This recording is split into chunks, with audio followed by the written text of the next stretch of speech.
Оқыған озар. Шәмшінің белая горечкамен ауырып, сауығып шығуы, түн жарымында елдің пальтосын киіп келуі және Кентау қаласындағы жан түршігерлік оқиға. Құдайдан жасырмағанды адамнан бүркемелеп қайтеміз. Қалдаяқов өмірінің ең сәулелі жылдары ішкілікпен өткені жайлы жоғарыда да баяндағанбыз. Шәмші біздің үйде жүргенде, егер қонақ келе қалса, мүлде арақ шарап қойдырмайтынмын. Сонда Шәкең, мына кісілерге дастархан мәзірі жасалмады ғой дейтін. Бұл кісілер ішпейді екен десем, ішпесе алдыңнан қайтады да деуші еді қуаны. Шәкеңмен бірге жүрген жылдар ішінде тек даусын тыңдасам болды, оны қанша деңгейде мастық жеңгенін айқын сезе беретінмін. Алғаш қыза бастаған кезінде, орташа мас шағында, естен тана мас болған уақытында аузына қандай сөз түсетініне дейін біліп алғанмын. Шәкеңді іш деп зорлағандарға енді 2 немесе 4 немесе 5 сөңпадан кейін концертке енесіздер деп ескертетінмін. Өйткені Шәкең қатты мас болған шағында айналасындағыларға өзгеше жайсыз мінез көрсететін. Сондықтан да сол тұста оның төңірегінде санаулы ғана адам қалған еді. Егер Шәмшінің «Хочешь, не хочешь, вот так, мен мықты қазақпын, вот так» деген сөз аузынан шықты ма бітті, айналасындағылар өзгеше дайындыққа кірісу керек. Тез арада үстел үстіндегі сынатын заттарды жинап алған жөн. Немесе оны күштеп төсегіне апарып жатқызып, өзгеше қимыл әрекетіне дес бермей, қашан ұйқыға кеткенше қасында болған тиімді. Рас, кейінгі жылдары Шәкең арақты мүлде қойып кетті. Бірақ оның ең тамаша әндері негізінен жастық қуатының жалындап тұрған кезінде, яғни арақты судай сіміріп жүрген жылдары жазылды. Оның осы кезіндегі өмірінің едәуір бөлігі маған тап келді. Қаншама уақытым оны ішкіліктен, түрлі өсек аяндардан қорғаумен және негізгі табиғи арнасына бұрумен өтті. Бір күні кешкілік Шәкең, терезенің сыртында біреу Қалдаяқовтың қайткен күнде де көзін жоюымыз керек деген әңгіме айтып тұр деп түсі бұзылып, терезенің бірінші қабатында болғандықтан сыртқа шығып қарап келдім. Ешкім жоқ. Сәлден кейін әлгі сөзін көрші бөлмеде ұршық иіріп отырған анама да барып айттым. Ол да сыртқы терезе алдын шолып келді. Шәкең әлгі сөзін жиі қайталай берді. Амалым таусылғанмен өзім жиі араласатын Қалаубек Тұрсынқұловқа, Тұяқ Мосатаевқа телефон соқтым. Олар бұл белая горечка болу ғажап емес. Жедел жәрдем шақырып емдетпесең асқынып кетуі мүмкін деп қорқытты. Амалым таусылған соң жедел жәрдем шақырдым. Түн жарымына таман 2 иығына 2 адам мінгендей қапсағай денелі орыс жігіті кіріп, науқас кім деп сұрады. Жоқ, мен емеспін деп Шәмші ыршып түсті. Менің нұсқауыммен дәрігер Шәкеңді көріп болған соң ауруханаға кеттік деді. Мұхтар бармаса бармайым деді ол. Мәшинеге мен де отырдым. Жедел жәрдем қаланың шетіне таман орналасқан. Бұрын біз маңына жақындауға сескенетін жындыханаға келіп тоқтады. Мұнда келгеніңіз не? Дедім дәрігердің құлағына сыбырлап. Бізде осылай, 2 ауру түрінің айырмашылығы шамалы, деді дәрігер. Шәкеңді ішке кіргізбекші болып еді, ол Мұхтар қалмаса, мен де қалмайым деп арқамнан қапсыра құшақтап алды. Жалма-жан 2 жігіт жетіп келіп, оның қолын ажыратып ішке алып кетті. Сол жердің кезекші дәрігері мені бөлмесіне шақырып, ертең түске дейін 7 бөтелке арақ алып келесіз деді. Бұларыңыз қалай? Арақтан емдейді деп алып келсем, қайта арақ ішкізбексіздер ме? Дедім таңданып. Дәл солай деді кезекші дәрігер.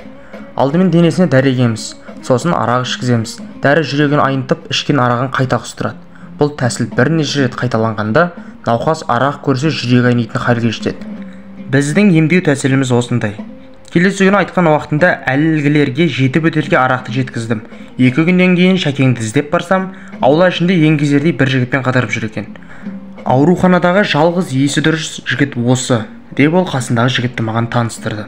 Сосын бөлмесін ертіп барды. 20 шақты адам бір бөлмеде жатады екен.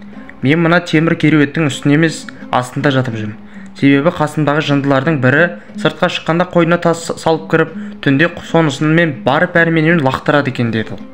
Ауруханаға жатқанына айға жақын уақыт өткенде, өзі де әбден қажыса керек, мені қашан шығарып аласыздар деп анама қайта-қайта телефон соға бастады. Менімен сөйлесуге ұрсып тастайма деп қаймығады. Дәрігермен ақылдассам, әлі бір ай жатқаны дұрыс дейді. Ақыры анама бағым басқа шарам қалмады. Ол маған былай деді. Шәмші бірнеше рет телефон соғып, арақты енді аузыма алмаймын деп уәде берді. Сондықтан Жүсіп нағашыңның үйінде сақтап отырған жалғыз қойымызды базарға барып сатайық. Соның ақшасына Шәмшіге костюм, шалбар, көйлек, аяқ киім, тіпті іш киімдеріне дейін алайық та, жындыханадан түгел тазартып, жаңартып шығарайық. Мен Шәмшінің арақты қойдым деп уәде бергеніне сене қоймасам да, анамның ақ тілегіне мойынсұнбауыма хақым жоқ еді. Шәкеңді мұнтаздай етіп киіндіріп, жолай мешітке соғып Құран оқыттық. Бала мінезді Шәкең анама деген ризалығын білдіріп, қайта-қайта бетіне түсе береді. Үйге келдік. Анам ас әзірлеумен қамымен жүрді. Ал Шәке, шыныңыз айтыңыз, енді қанша уақытқа дейін ішпейсіз деп едім. Ол анам жаққа жалтақ-жалтақ қарап, қайтсем де алдай шыдайым деді. Бірақ Шәкеңнің бұл жолғы шыдамы 3 айға әзер жетті. Ол тұста мен Лениншіл жас газетінің Жамбыл, Шымкент, Қызылорда облыстары бойынша меншікті тілшісімін. Жұмыс жағдайымен жүріп, кешкілік үйге келсем Шәмші жоқ. Анам оның бір жерге барып, көп ұзамай ораламын деген сөзін жеткізді. Түнгі сағат 4-тер шамасында шырт ұйқыда жатқан шағымызда есік қоңырауы шылдырлады. Ашсам Шәмші. Үстіне бір әйелдің қызыл пальтосын киіп апты. Костюм шалбары жоқ, іш киімі ғана бар. Аяғында кебіс дір-дір етеді. Қысқа қадам басқан ызғырықты күз айы болатын. Қайта-қайта жөтеледі. Мұхтар, ұрыспаш, осылай болып қалды. Кешірші мен деді де, дірілдеген қалпында анам салып қойған төсекке еніп, басын бүркеп жатып қалды. Шәкең 2 бөлмелі үйде тұратын бір таныс келіншегіне қонақ боп барады. Сол кезеңде ол әр 15-20 минут сайын шылым тартпаса өзін мүлде ыңғайсыз сезінетін. Келіншектің қарт анасының темекі түтініне ерекше аллергиясы болу себепті әрі 2-3 сағат бойына темекі тартпағандықтан Шәкең бұл міндетін сыртқа шығып орындауға бекінеді. Жалаңаш денесіне есік алдында ілулі тұрған келіншектің пальтосын киіп, оның анасының кебісін аяғына сұға салып, баспалдақтың төмен құлдилап, шылымды құмары қанғанша тартып жоғары көтеріледі. Бірақ қай қабаттан, қай бөлмеден шыққаннан назар аудармаған екен. Үй 3 үйдің қоңырауын шылдырлатады. Бәрі басқа жанұя болып шығады. Түн жарымында мазалауға қандай құқың бар деп бір еңгезерде еркек Шәкеңнің тұмсығын тигістеп жіберуге ұмтылғанда, бұл одан қашып құтылыпты. Мәшинен ұстауға қалтасында көк тиыны болмағандықтан үйге қарай жаяу тартады. Міне, Шәкеңнің қызыл пальто киюінің құпиясы. Шәмші өмірінде мұндай қызықтар сан алуан. Бірақ мен енді осылардың біреуіне ғана тоқталғанды жөн санадым. Шәмші екеуміздің алдымен Түркістан қаласында, сонан кейін Кентау қаласында бірлескен шығармашылық кешіміз өтті. Әсіресе Кентаудағы түніміз өзінің ерекше жан түршігерлік сипатымен есте қалды. Жиынды ұйымдастырып жүрген жігіт Кентау қаласында екеуімізге де дара құрметпен қарайтын бір азамат кездесті. Кешеден бері қайта-қайта өтініш жасай берген соң, бүгін кешкілік кездесуден кейін сонның үйіне қонаққа баруға сіздердің аттарыңыздан келісім беріп қойдым деді. Шәмші де, мен де қарсылық білдірмедік. Шығармашылық кештен соң жігіт бізді үйіне алып кетті. Бірнеше бөлмелі, үлкен жер үйі бар екен. Әйелінің де, өзінің де аузын ашса жүрегі көрінетіндей ақ жарқын, ақ көңіл жан екенін сезіліп тұрды. Екеуі қосылып ақ бантик, құшақ жайған қандай адам әндерін шырқап еді, дауыстары да көңілден шықты. Дастархан басындағы 20-дан астам адам бас қосқан жиынды дене бітімі мол пішілген бір жігіт жүргізіп отырды. Үй егесі оны өзінің бала кезге жақын дос екенін, бірақ бір үлкен әділетсіздікпен бет бұрған адамға аңдаусызда соққан пышағынан әлгі қылмыскер қаза болғандықтан 17 жыл түрмеде отырып жақында ғана босанып шыққан әңгімеледі. Бірақ жігіттің пайымды, парасатты жан екендігі сөйлеген сөзінен аңғарылып тұрды. Алдымен Кентау қаласының беделді сыйлы адамдары сөйледі. Олардың әрқайсысы Шәмші әндерінің ерекше құбылыс екеніне тоқтатылып, сазгерге ұзақ ғұмыр тіледі. Ықылас пен ізгілік жалынына оранған мадақ сөздерден мені де тыс қалдырмады. Сол кезге қалыптасқан дәстүр бойынша әрбір адамның сөзі қомақты рюмкаға құйылған арақ шараппен жалғасып жатты. Шәмшінің қасында отырған бір жас келіншек құйқылжыта ән шырқағанда Шәмші оның бетінен сүйді. Кейінірек олардың бір-бірімен қол қысысып отырғанын аңғарды. Түнгі сағат 12-лер шамасында ішкілік қуаты жеңей бастаған Шәмшінің сөз құрамы едәуір өзгеріске түсті.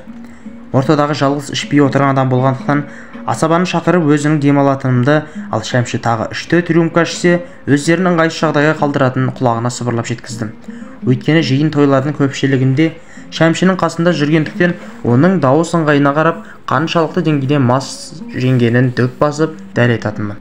Көрші бөлмеге еніп салынған мамық төсек үстінде қалғып кеткенім сол екен, біреу жұлқылап оятты. Көзімді ашып жіберсем, жиынды жүргізіп отырған асаба жігіт екен. Қанға малынған қолына үлкен пышақ ұстап алыпты. Мұхтар, анауыңды қазір өлтірем.